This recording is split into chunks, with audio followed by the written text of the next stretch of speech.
So, ayan guys, magandang umaga sa inyong lahat. Andito na ulit ako, it's me, Eka. Ayan, alas 5 na nga ng umaga at agad nga kaming umuwi dito sa bahay, dito sa Inilawan dahil kami po ay nasa evacuation center na po sa covered court po namin dito po sa aming na barangay. Kung makikita nyo naman guys, abot na dito sa kalsadang ito ang mga tubig. Ito po ay malayo po sa amin. Hindi pa po ako nakakarating kila Ate Jessica pero andito na po yung tubig sa dinadaanan namin ngayon. At yan, kasama ko nga po pala ngayon yung kapatid ko, si Joma, at kukuha po kami ng iba naming gamit na naiwan dito, yung mga damit po namin.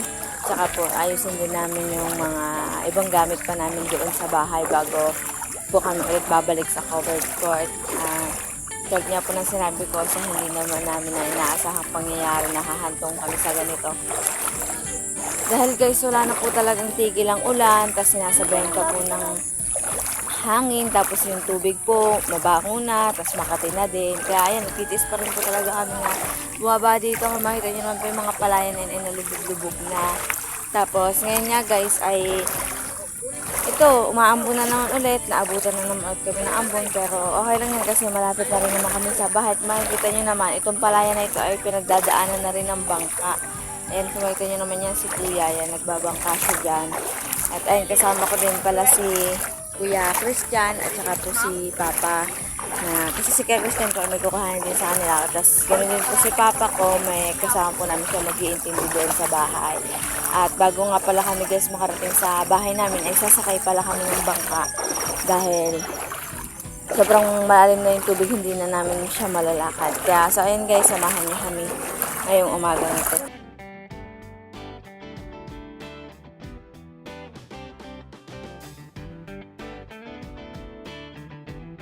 So, ayan guys, ay hindi na nga pala kami sasakay ng bangka dahil wala doon yung bangka dito. Maglalakad na lang kami pa hanggang doon sa amin. Kasi umuulan na naman ulit. Walang katigilan ng pag-ulan. Kaya hindi din talaga huhupa agad yung tubig dito sa amin. Dito na nga pala kami sa tapat ng bahay na Ate Jessica. Ayan. Dito na kami.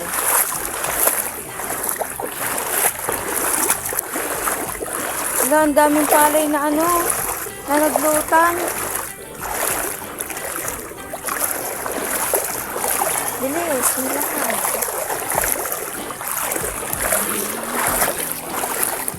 Kita nyo guys, yung tricycle nila Manong dito ay hirap na rin siya lumabas. Kaya ayan, ayun naman. Nahirapan din silang paanda rin siya.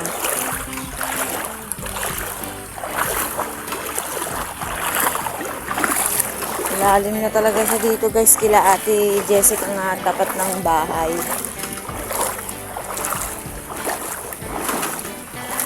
Siguro lalo pa din sa amin, sobrang baha na talaga niya. Yung motor, lapat na yung makina sa tubig. Hindi na lang guys ay talagang maaabot na. Talagang hindi na nga siya aandar. Then guys, makikita nyo naman po, yan, meron siyang madami na ring water lily dito sa may kalsada. Ayan, ang lalaki ng water lily.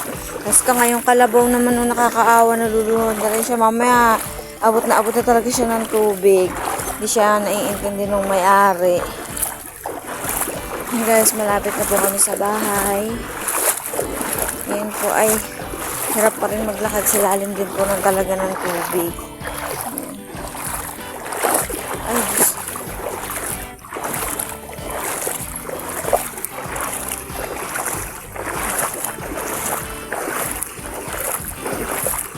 ito guys yung pinakamahirap po na sitwasyon na naranasan namin dito sa aming sityo na ito. Ang pagbaha dahil 2 times na po ito namin naranasan dahil bago pa lang din naman po kami dito. Kaya ayan, nakakapanibago talaga sobra. So, ayun guys, nandito na nga po kami malapit sa bahay namin. Dahil nyo, papakita po sa inyo madaming water lily dito sa harap ng bahay ni Ate Angie. Ayun nga guys, yung mga water lily dito sa harap ng bahay ni Ate Angie ay talaga namang nagtambak na. Ayan, kung makikita nyo naman po, sobrang dami na ng water lily. Yung mga galing po yan sa palayan, sa lake, ayan. Tapos ito naman po yung sa tapat ng bahay namin. Malinis naman po siya. Wala po siyang mga water lily. mga kalat, okay naman po. Ayan guys, sobrang hirap talaga. Hanggang tuhod na namin yung tubig. Ayan. Ingat-ingat lang din. Baka malaglag ang camera. Ayan guys, ano naman yung bahay namin, no? Talagang malapit sa bintana namin yung tubig. Ayan.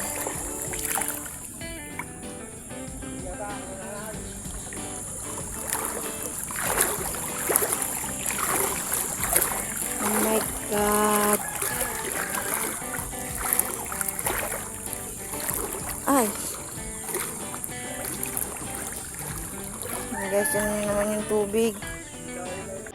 Ayan guys, oh, kung makita nyo naman yung tubig. Ayan, sobrang lalim. Ayun guys, nandito na nga po pala ako sa loob ng bahay namin. Kukuhanin ko na po yung mga natira namin na gamit dito sa bahay. Yan, madilim siya guys kasi hindi naman talaga siya na dito natutulugan dahil doon na nga po talaga kami sa evacuation center. Doon na po kami natutulog. So, ayun guys, ay mamaya na lang po ulit ako babalik sa inyo. Samahan niyo na lang po kami. Papakita ko na lang po sa inyo yung sitwasyon namin dun sa evacuation center mamaya pagbalik namin. So, ayun guys, parang hanggang dito na lang muna. Ayun guys, pabalik na nga po kami ng covered court. Ito po yung mga dala ko. Ayan, kumuha po ako ng bag at saka yung iba po namin damit. At ito naman po nga kapatid ko ay kinuha po niya yung mga planggana po at mga upuan ng mga bata. Ayan po. Ayan guys, pabalik na nga po kami. Ayan, binibilisan na po namin kasi andyan na ulit yung ulan.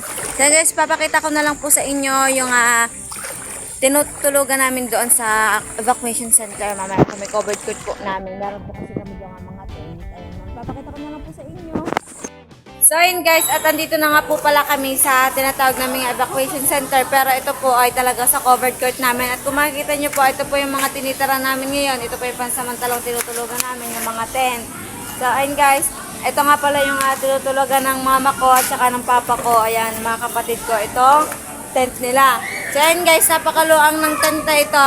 Talaga naman, parang isang corner rin siya. Luag na luag pa dito kahit mga 5 o 6 kayo dito matutulog. Sobrang lawak niya. So, ayan guys. Tapos, ito naman yung tinutulugan namin ng lola ko at saka ng aking lolo. Ito nga, tent din naman namin. Ayan, dito sa loob. Ayan siya guys. Yan. Maluang siya.